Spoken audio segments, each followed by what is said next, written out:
जमीन से लगभग 480 फीट ऊंचे और 4500 साल पुराने इस पिरामिड में ऐसा क्या था जिसको केवल देखने के लिए रिसर्चर ने एक रोबोटिक कैमरे को पिरामिड के अंदर भेजा। 200 फीट जाने के बाद रोबोटिक कैमरा रुक जाता है क्योंकि उसके सामने पत्थर का एक स्लैब होता है। रिसर्चर को लगा कि जरूर इस स्लैब के पीछे कोई राज दफन है, जिसको जानने के लिए रोबोटिक कैमरे के सामने एक ड्रिल मशीन लगाया जाता है और वो ड्रिल मशीन उस स्लैब पर एक बारीक छेद कर देता है। और छेद के उस पार जब कैमरे को भेजा जाता है तो कैमरा एक ऐसे मंजर को रिकॉर्ड करता है जिसे आज से लगभग 4500 सालों तक किसी ने नहीं देखा। आखिर क्या था उस स्लैब के पीछे, आइए जानते हैं आज के इस वीडियो में।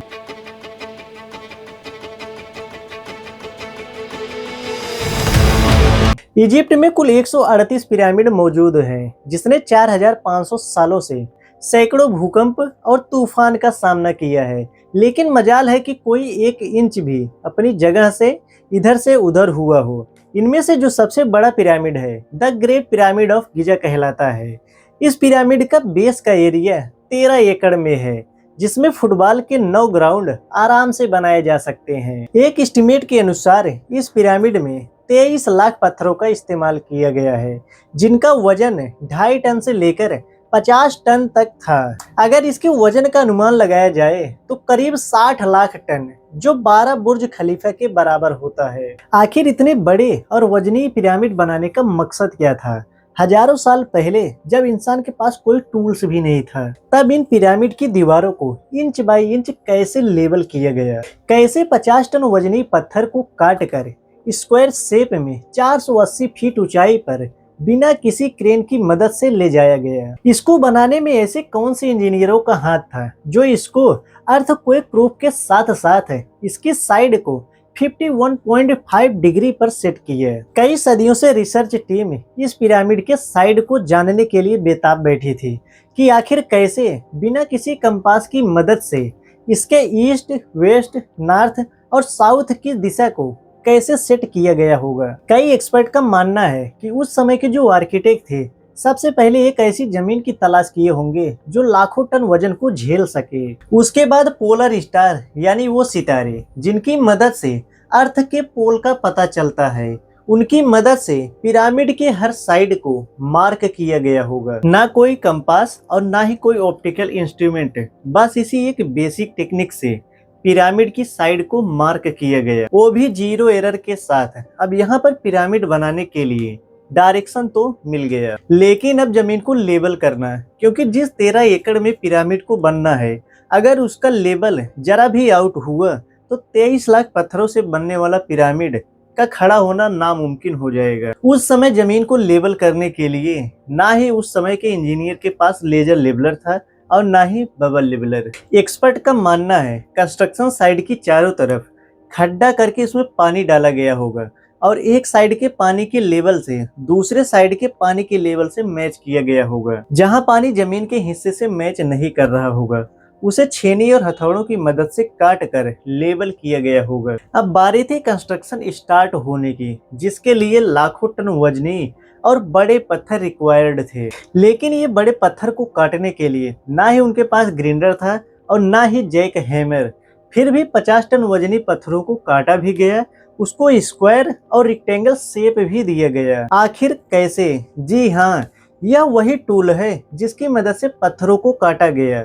एक्सपर्ट का मानना है कि पिरामिड की कंस्ट्रक्शन पर यूज होने वाली छेनी केवल कॉपर से नहीं बनी थी, क्योंकि उनको भी पता था कॉपर नरम होता है, वो पत्थर को नहीं काट सकता है।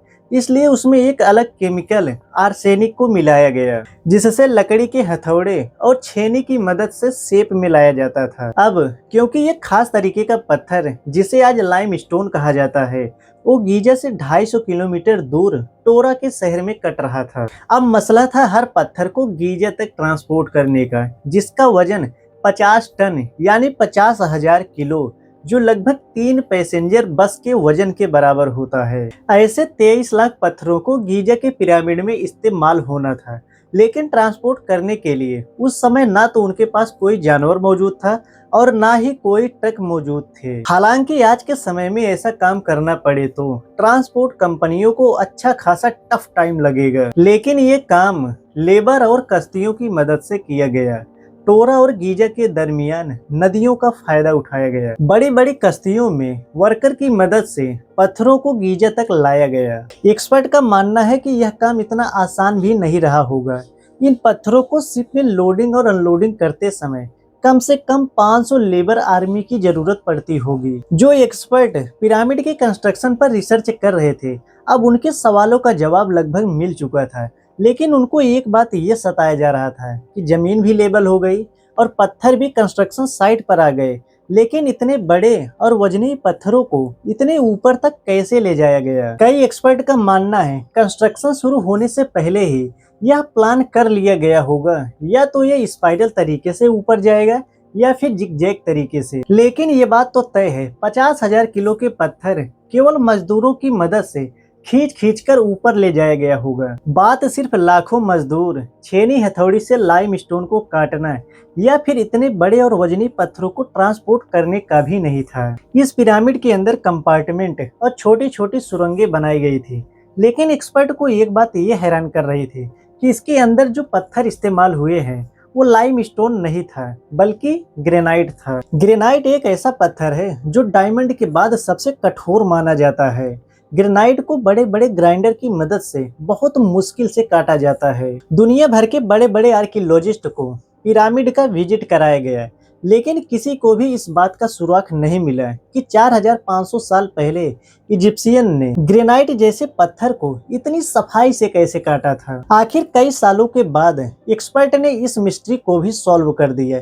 इजिप्शियन ने ग्रेनाइट को एक ऐसे आरे से काटा था जिसके दांत ही नहीं थे। बिना दांतों वाले आरे के दोनों साइड पर वजन डालकर ग्रेनाइट पर चलाया जाता था और इसके बीच में बजरी डाली जाती थी। एक्सपर्ट का मानना है कि इतने बड़े पत्थर को काटने में लगभग 4 महीने का वक्त लग जाता था। द ग्रेट पिरामिड ऑफ गिजा, जो सभी पिरामिडों में सबसे बड़ा और सबसे ज्यादा चौड़ा है, अभी तक उसमें 2 चैम्बर तलाश किए जा चुके हैं। एक को किंग्स चैम्बर और दूसरे को क्वीन चैम्बर नाम दिया गया। जब रिसर्चर की टीम किंग्स चैम्बर में जाती है, वहां पर जाने के बाद उन्हें एक ऐसी चीज मिलती है जो बिल्कुल भी एक्सपेक्टेड नहीं था। उनको 4500 साल पुराना ग्रेनाइट से बना एक ताबूत मिलता है जो अंदर से खाली था। लेकिन हैरान करने वाली बात ताबूत का मिलना नहीं था। रिसर्चर यह देखकर हैरान रह गए कि आखिर किंग्स चैम्बर में जाने का रास्ता बहुत ही छोटा है, जहां इंसान ही बहुत मुश्किल से जा सकता है।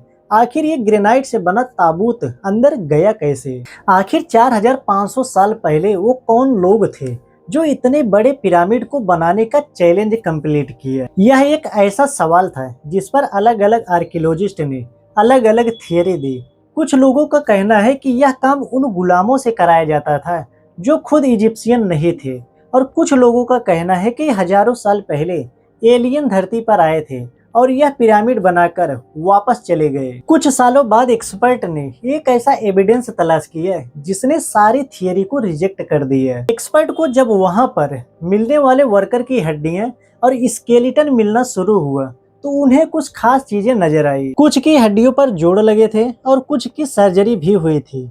रिसर्चर का मानना है कि जो वर्कर पिरामिड को बनाए थे वो किसी भी कीमत पर गुलाम नहीं हो सकते, क्योंकि कंस्ट्रक्शन के समय ही उनका मेडिकल ट्रीटमेंट भी होता रहा है। क्योंकि पुराने समय में गुलामों पर इतना ध्यान नहीं दिया जाता था।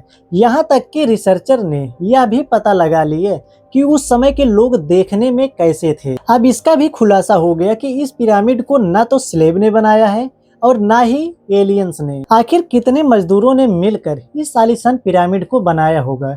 क्योंकि आज के मॉडर्न जमाने में मजदूरों से ज्यादा मशीनें काम करती है, जो लगभग 4 से 5 साल में बनकर तैयार हो जाता है। लेकिन 4500 साल पहले ना तो उनके पास मॉडर्न मशीन थी और ना ही कोई टूल था। लेकिन उस समय एक ही वक्त में लाखों मजदूर लगे होंगे और वो मजदूर पूरे देश से इकट्ठा हुए होंगे। लेकिन अब रिसर्चर ने लगभग पिरामिड के सारे राज खोल दिए थे, लेकिन कुछ राज जो रिसर्चर को अब भी परेशान कर रहे थे।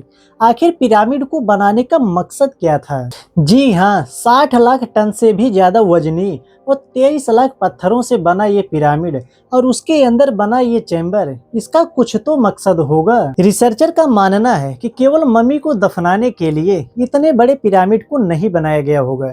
इन पिरामिड को बनाने का कुछ खास मकसद भी होगा। उस मकसद को जानने के लिए रिसर्चर ने दुनिया भर के मुख्तलिफ लोगों से मदद ली और यह रिजल्ट निकाला गया कि इजिप्शियन का मानना था इंसानों को भगवान बनाना। इजिप्शियन का मानना था जब इंसान मर जाता है तो आसमान में जाके एक सितारा बन जाता है और पीछे रह गए अपने साथियों और अपने परिवारों के लिए काम आता रहे।